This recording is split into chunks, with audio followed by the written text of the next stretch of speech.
A Agenda Econômica está de volta. O nosso tema de hoje é dificuldades da indústria brasileira. E nosso convidado é o professor e economista Vitor Gomes, professor da Universidade de Brasília, na Faculdade de Economia. Professor, alguns diagnósticos apontam que o problema da indústria brasileira, ou um dos problemas da indústria brasileira hoje, decorreria de uma insuficiência de investimentos. Ocorre que o Brasil, nos últimos anos, tem recebido investimentos diretos e externos em volume bastante expressivo. Como que esse investimento externo poderia, de alguma maneira, ser aplicado também para alavancar a indústria nacional? O dinheiro que entra para investimento que vem do exterior, ele tem ido muito para as indústrias e serviços que estão gerando poucas empresas capazes de fazer negócios internacionais e de se inserir em cadeias globais. Falando de forma mais simples, o investimento direto externo, a gente deveria estar usando ele como uma fonte de aprendizado. Aprendizado para as nossas empresas aprenderem a competir em ambientes globais. Meio que o segredo do jogo, como diria um certo economista famoso, é a gente tem que aprender a aprender. Aprender a aprender é a sua capacidade, vai dar a capacidade de você se inserir em ambientes globais, em ambientes internacionais. E por que isso não ocorre? Bom, são muitos fatores, mas um dos fatores é esse que está associado ao investimento direto externo. O Brasil deveria fazer uso desse dinheiro para poder financiar, para poder alavancar suas empresas fazendo investimento direto externo em outros países. Ou seja, por que nós não temos empresas de tecnologia nossas que comprem empresas de tecnologia em outros mercados? Uma forma de você crescer, de você aprender a aprender, é você comprar uma empresa bem posicionada em outro mercado. Correto. Um exemplo simples, você quer entrar na área de tecnologia, uma tecnologia muito específica que está associada à internet. Então você pode comprar uma pequena empresa no Vale do Silício, que ela é fornecedora de uma grande empresa. Então você pode aprender com aquela empresa. E muitas vezes você precisa comprar uma empresa fora, porque não é uma peça que você compra e traga. Entendi. Hoje a indústria depende muito mais de capital humano do que de peças físicas. Então você precisa ter uma presença global e você precisa aprender. Aprender a fazer negócios. Isso vai trazer eficiência para a economia, não apenas para essas empresas, mas internamente isso vai trazer ganhos que é difícil a gente falar qual o tamanho deles, mas que eles vão ser bons, vão ser. E aquele diagnóstico que é feito por alguns economistas que aponta a insuficiência de poupança interna como um fator que dificulta, digamos, inovação e desenvolvimento tecnológico na nossa indústria, e ao mesmo tempo isso remete para o papel dos bancos públicos, ou seja, alega o BNDES que tem aumentado o seu desembolso para a sustentação industrial. Inclusive há um programa de sustentação industrial. O que está ocorrendo de fato? Bom, isso é um fato histórico brasileiro. O Brasil é um país de baixa poupança, ou seja, é um país de baixo capital. Então a gente tem que importar capital para poder financiar as nossas atividades. O número grosso, a média histórica dos últimos 20 anos, a nossa poupança está na ordem de 12%, 13% do PIB, enquanto a gente investe 18%. Então você precisa cobrir isso. E o Brasil historicamente cobre esse gap, essa diferença, com poupança externa, trazendo dinheiro de fora. Certo. Então isso é uma realidade e provavelmente não vai mudar para frente. No futuro pode. Então tem um espaço para o banco estatal que é entrar fazendo operações que podem ser mais baratas. Porque para você atrair esse dinheiro você tem que dar uma remuneração muito alta. O que seriam operações mais baratas? De que tipo? Operação que o BNDES faz, operação que lhe dá um subsídio. Você tira dinheiro do contribuinte e passa para a empresa porque você precisa financiar ela. Senão a gente não vai ter uma atividade suficiente para poder ter um nível salarial considerado adequado. São empréstimos concedidos a essas empresas com juros mais baixos. Com juros mais baixos. Isso tem acontecido. Isso acontece há muitos anos. Diz o BNDES que agora os juros são mais favoráveis, é assim? É uma das funções do nascimento do BNDES até, né? Olha, hoje eu não sei valores, mas esse crédito ele tem um subsídio, sim. Faz parte desta operação. Senão as empresas não estariam tomando tanto empréstimo com o BNDES.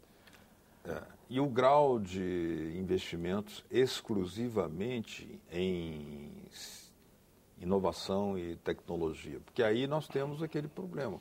Alguns países concentraram-se nisso, concentraram esforços, um programa educacional voltado para isso. No nosso caso, como é que o senhor avalia nosso comportamento? Pois é, isso não é fácil. Aprender a aprender não é fácil. Isso vai vir com o tempo, isso não vai durar 4 anos, isso não vai durar 8 anos, isso vai durar mais tempo. O Japão fez isso que o senhor está citando? O Japão faz, né? Faz ainda? Ele ainda faz, ele ainda está sempre preocupado com a sua inserção, ele ainda faz isso. Então, são vários vetores. Um dos vetores é educação. E não é um curso superior que a gente está falando aqui, a gente está falando de primário. Você melhora a primária, depois você melhora a secundária, até você chegar no superior. E aí você tem outras questões, tem os gargalos de infraestrutura, que são importantíssimos. Você tem o quê? Você tem as empresas brasileiras aprenderem a servirem outras empresas, a você fazer serviços industriais, a você fazer serviço de ponta, você aprender a entrar em outros mercados, ganhar espaço. Então, tudo isso é um processo lento, isso toma tempo. Isso não é simples. A gente sabe que o ganho ele é positivo, porque você tem um espectro imenso de pensamento econômico que basicamente concorda com isso. A gente não sabe se o ganho é 40%, 50%, 60%, 70%. Mas a gente sabe que esse é um caminho que praticamente todas as economias tomam. E também a gente precisa ter o quê? A gente precisa ter insumos competitivos. Caso da indústria americana agora, o shale gas, esse gás de xisto, que é um gás, dizem que ele é mais tóxico, né? Mas ele é extremamente barato.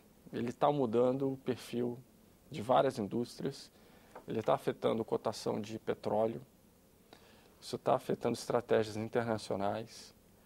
Então, você ter um posicionamento global e você pensar em como você ajuda as suas empresas se posicionarem não é algo muito simples, não é algo muito rápido, mas o tempo que o Brasil fica parado, a gente vai ficando para trás, infelizmente. Agora, essa tarefa de enfrentar uma concorrência externa, que são de produtos de alta competitividade ou produzidos em economia de alto desenvolvimento tecnológico. Eu vi recentemente que a indústria óptica brasileira está em extrema dificuldade. Alguns setores industriais no Brasil estão preferindo converterem-se em montadores, importam e montam aqui, deixam de produzir porque não suportam a concorrência. Isso é um tema de dimensões estratégicas muito, pode até ser grave, não? Isso é grave, isso é grande. E a nossa história de estratégia industrial é muito pensar nos seguintes termos. Você tem um problema, falta capital, eu te dou capital e pronto, acabou. Você não precisa fazer mais nada. Ou você pensa, o problema é que está faltando eletricista, então vou fazer um curso técnico. Certo. Não é exatamente isso. A gente tem que pensar numa capacitação por trás. O que vai ser o futuro, a gente não vai prever, a gente não tem bola de cristal para saber qual é a tecnologia. Se a gente vai estar ainda andando em carro, a gente vai estar voando em drone. Ou se a internet ainda vai ser o grande mercado do mundo para se ganhar dinheiro, ou se isso vai deixar de ser. Então, é muito difícil a gente fazer previsão tecnológica. Agora, vamos dizer assim, um exemplo muito prático. A indústria naval brasileira, que já foi muito grande lá atrás, depois teve uma queda vertiginosa, e agora ela retoma uma expansão industrial, atrai algum tipo de emprego, né? Nós temos notícias aí, os jornais mostram, pessoas que eram cortadores de cana no Nordeste ou catadores de caranguejo, que agora já estão com emprego, com carteira assinada nos estaleiros, fabricando navios e tal. Isso não alavanca uma demanda ainda maior por mais empregos especializados, com maior capacidade tecnológica? Certamente, mas a gente tem que estar preocupado se ela é produtiva o suficiente para viver sozinha depois. Ou seja, ela tem inserção internacional, ela vai conseguir exportar navio, porque a gente tem que ver se compensa o subsídio.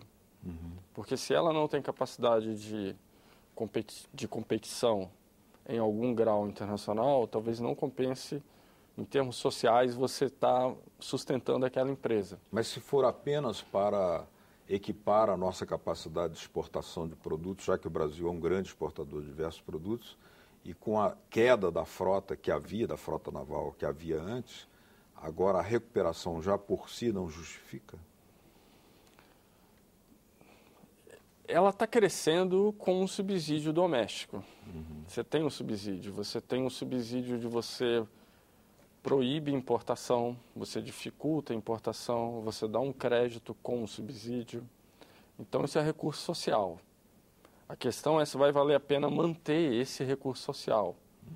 Porque muitas vezes o que acontece no mundo industrial é eu consigo convencer você de que a minha empresa ela é muito importante, que ela é estratégica, e eu vou passar a vida toda extraindo subsídio.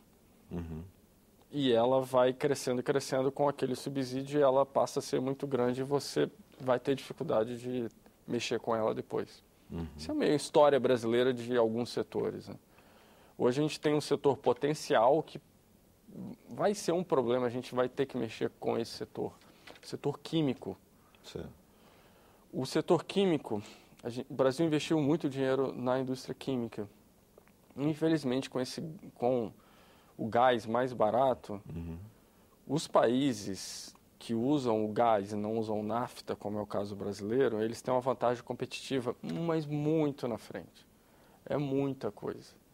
Então, o Brasil vai ter um momento que ele vai ter que pensar se compensa ou não continuar mantendo, subsidiando a indústria química. E isso é usar recurso social, de algum grau. Muito bem. Bom, eu gostaria de continuar, mas o tempo é o senhor da razão aqui no nosso programa. Eu gostaria, então, de agradecer a presença do professor Vitor Gomes aqui no Agenda Econômica. As portas estarão sempre abertas. Foi ótimo, prazer é meu. O convidaremos para outra oportunidade. Muito obrigado. Obrigado. Obrigado a vocês de casa que nos acompanharam. Se quiserem nos enviar suas sugestões, dicas ou críticas, por que não? Olha aí na tela uma forma de fazê-lo. 0800 61 22 11. Ou, se quiserem baixar para copiar este programa ou outros programas da TV Senado, na telinha também está uma forma de fazê-lo. www.senado.leg.br/TV. Obrigado mesmo pela sua audiência. Até o próximo Agenda Econômica. Tchau.